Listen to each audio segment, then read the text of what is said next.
Triumph Engineering Co Ltd was a British motorcycle manufacturing company, based originally in Coventry and then in Solihull at Meriden.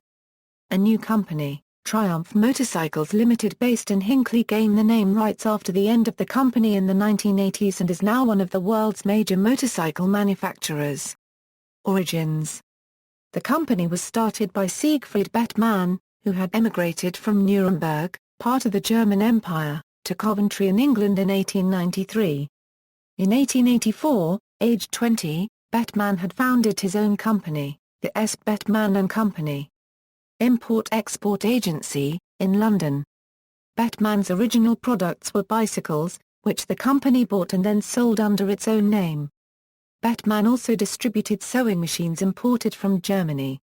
In 1886, Bettmann sought a more specific name, and the company became known as the Triumph Cycle Company. A year later, the company was registered as the new Triumph Company Limited, now with funding from the Dunlop Pneumatic Tyre Company. During that year, another native of Nuremberg, Moritz Schult, joined the company as a partner.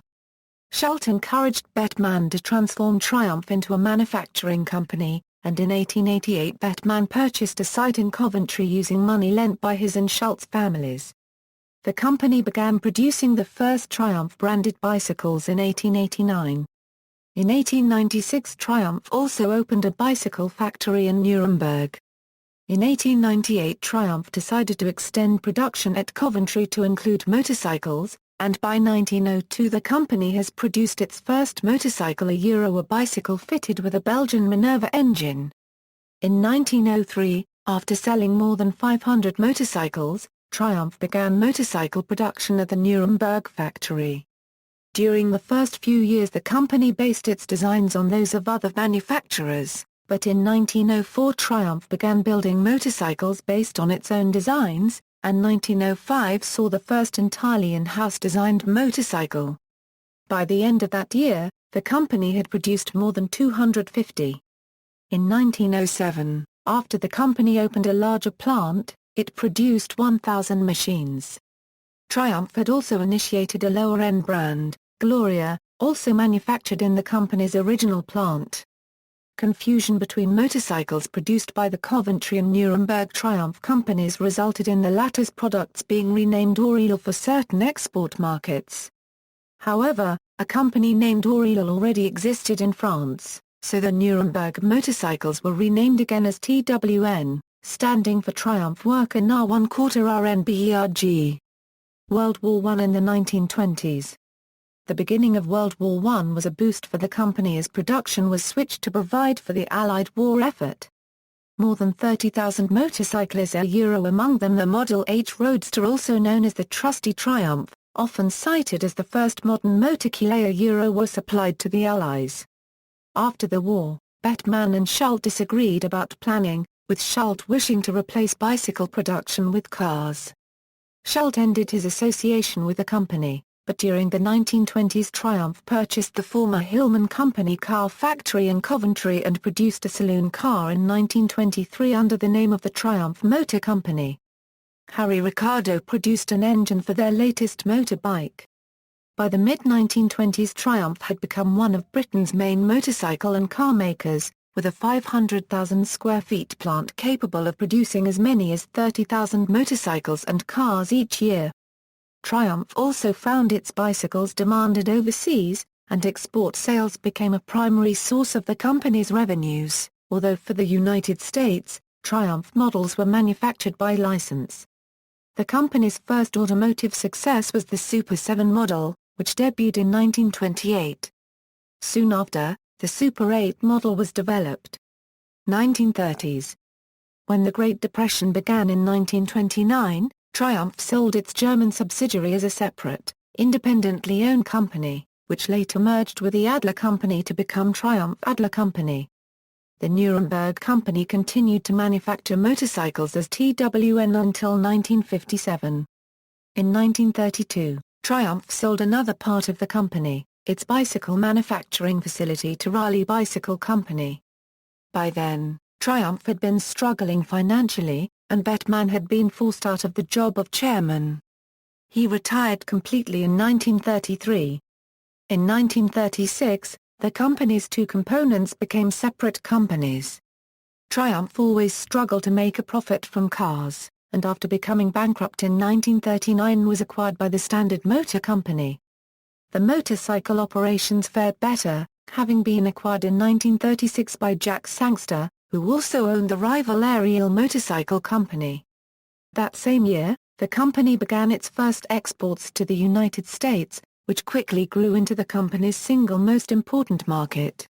Sangster formed the Triumph Engineering Co Ltd, largely directed by ex-Ariel employees, including Edward Turner, who designed the 500cc's 5T Triumph Speed Twin, released in September 1937, and the basis for all Triumph twins until the 1980s. Contrary to popular belief, however, this was not Triumph's first parallel twin. The first was the Val Page-designed Model 6/1, introduced in 1933. This first twin performed well as a racer but was ultimately unpopular with the public and did not sell well. After Turner arrived, with his usual brusque manner, the 6/1 ended, later to be replaced with Turner's design. The 6/1 engine was later reused, somewhat modified, as the BSA-A10. In 1939, the 500cc's Tiger T100, capable of 100 miles per hour, was released, and then the war began. World War II. Motorcycles were produced at Coventry until World War II. The town of Coventry was virtually destroyed by the Coventry Blitz. Tooling and machinery was recovered from the site of the devastation and production restarted at the new plant at Meridan, West Midlands in 1942. Post-war era, the Triumph Speed Twin designed by Edward Turner before the war was produced in large numbers after the war. Efforts to settle the Lend-Lease debts caused nearly 70% of Triumph's post-war production to be shipped to the United States. Post-war, the Speed Twin and Triumph Tiger 100 were available with a sprung rear hub, Triumph's first attempt at a rear suspension. Privateers put wartime surplus alloyed barrels on their Tiger 100 racers, and won races, inspiring the Triumph GP model. By 1950 the supply of barrels was exhausted, and the GP model was ended. The American market applied considerable demand to reverse this action, and a die-cast close-finned alloyed barrel was made available. The alloy head made the valve noise more obvious, so ramp-type cams were introduced for alloy head models to reduce the noise. Another motorcycle based on the wartime generator engine was the 498cc's TR5 Trophy Twin, also introduced at the 1948 Motorcycle Show. It used a single carburetor, low-compression version of the Grand Prix engine. Britain won the prestigious 1948 International 6 Days Trial. The Triumph Works team had finished unpenalized. One team member, Alan Jeffries, had been riding what amounted to a prototype version. To satisfy the American demand for motorcycles suited to long-distance riding, Turner built a 650cc's version of the Speed Twin design. The new bike was named the Thunderbird. Only 1 year after the Thunderbird was introduced, a motorcyclist in Southern California mated the 650 Thunderbird with a twin carb head intended originally for GP racing and named the new creation the Wonderbird. That 650cc's motor, designed in 1939, had the world's absolute speed record for motorcycles from 1955 until 1970. The Triumph brand received considerable publicity in the United States when Marlon Brando rode a 1950 Thunderbird 6T in the 1953 motion picture, The Wild One. The Triumph motorcycle concern was sold to their rivals Birmingham Small Arms Company by Sangster in 1951. This sale included Sangster becoming a member of the BSA board. Sangster was to become chairman of the BSA group in 1956. The production 650cc's Thunderbird was a low-compression tourer, and the 500cc's Tiger 100 was the performance motorcycle. That changed in 1954, with the change to swing-arm frames, and the release of the alloy head 650cc's Tiger 110, eclipsing the 500cc's Tiger 100 as the performance model. In 1959, the T120, a tuned double carburetor version of the Triumph Tiger T110, came to be known as the Bonneville. As Triumph and other marques gained market share, Harley became aware that their 1-litre plus motorcycles were not as sporty as modern riders would like, resulting in a decreasing share of the market. The Triumphs were models for a new, small Harley-Davidson. As a result, the now fabled Harley-Davidson Sportster, which started as Harley's version of a Triumph Bonneville. With its anachronistic V-twin, the Sportster was no match for the Bonneville, but it proved a solid competitor in US sales and eventually also in longevity. During the 1960s, despite internal opposition from those who believed that it would reduce the macho image of the brand, Triumph produced two scooters. The Triumph Tina, a small and low-performance two-stroke scooter of about 100 cc's with automatic clutch and a handlebar carry basket, and the Triumph Tigress, a more powerful scooter available with either a 175 cc's two-stroke single or a 250 cc's four-stroke twin engine for the enthusiast. In 1962, the last year of the pre-unit models, Triumph used a frame with twin front-down tubes, but returned to a traditional Triumph single front-down tube for the unit construction models that ensued. The twin-down tube, or duplex frame, was used for the 650 twins, as a result of frame fractures on the Bonneville. Introduced in 1959, for the 1960 model year, it soon needed strengthening, and was ended in 1962, with the advent of the unit engines for the 650 range. The 3TA was the first unit construction twin, soon followed by the short-stroke, 490 cc's 500 range. From 1963 all Triumph engines were of unit construction. In 1969 Malcolm Uphill, riding a Bonneville, won the Isle of Man production TT race with a race average of 99.99 miles per hour per lap, and recorded the first ever more than 100 miles per hour lap by a production motorcycle at 100.37 miles per hour. For many Triumph fans, the 1969 Bonneville was the best Triumph model ever. American sales had already maximized, in 1967. In truth, the demand for motorcycles was increasing, but Triumph could not supply the demand. During the 1960s, 60% of all Triumph production was exported, which, along with the BSA's 80% exports, made the group susceptible to the Japanese expansion. By 1969 fully 50% of the U.S. market for motorcycles more than 500 cc's belonged to Triumph, but technological advances at Triumph had failed to match those of the foreign companies. Triumphs lacked electric start mechanisms, relied on push rods rather than overhead cams, vibrated noticeably, often leaked oil, and had antiquated electrical systems. While Japanese marques such as Honda were building more advanced features into attractive new motorcycles that sold for less than their British competitors. Triumph motorcycles, as a result, were nearly obsolete even when they were new. Further, Triumph's manufacturing processes were very labor-intensive and largely inefficient. Also disastrous, during the early 1970s the U.S. government mandated that all motorcycle imports must have their gear shift and brake pedals in the Japanese configuration, which required expensive retooling of all the motorcycles for U.S. sale. The British marques were badly equipped to compete against the massive financial resources of Japanese heavy industries that targeted competitors for elimination via long-term plans much subsidized by the Japanese government. Triumph and BSA were well aware of Honda's ability, but while the Japanese were only making smaller engined models, the large engine market was considered safe.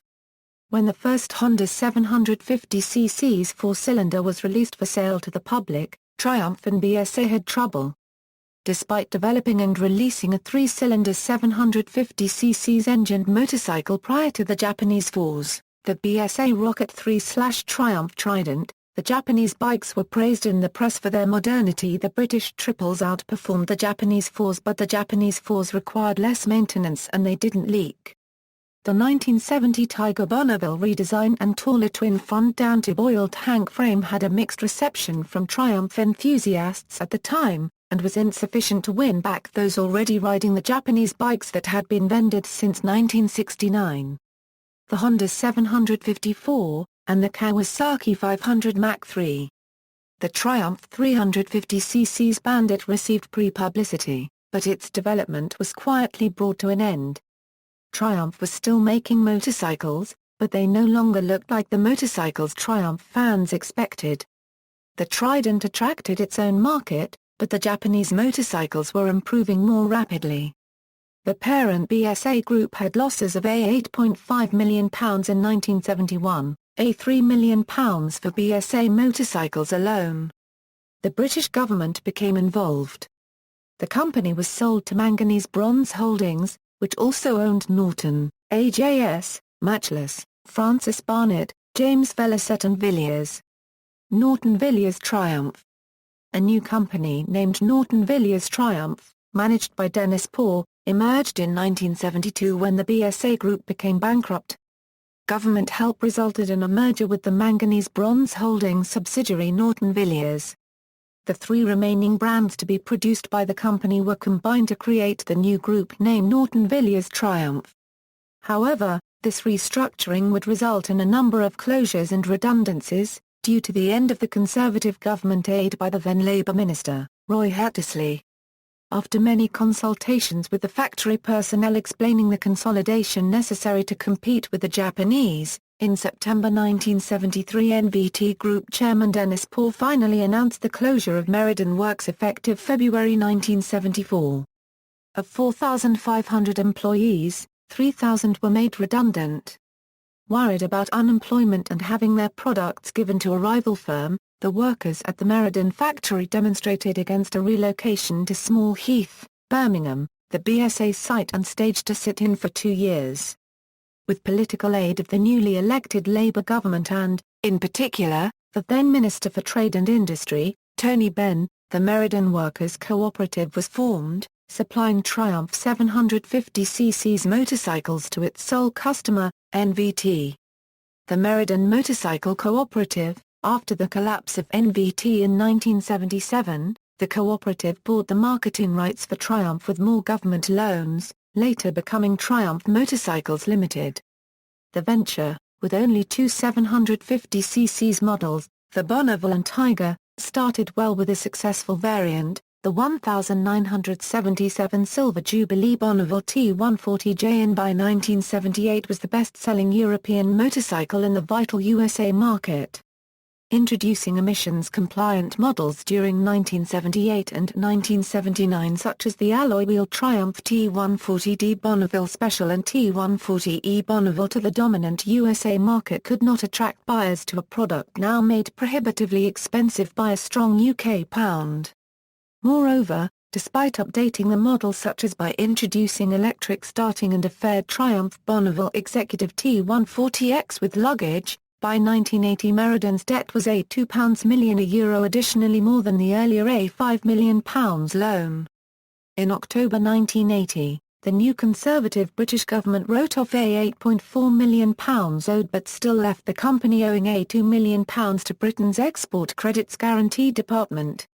Meridan introduced several new models such as the dual-purpose TR7T Tiger Trail and budget 650cc Triumph Trail 65 Thunderbird during its last years, but none were able to stop the decline, worsened by a UK recession and a continuing strong pound harming their US market.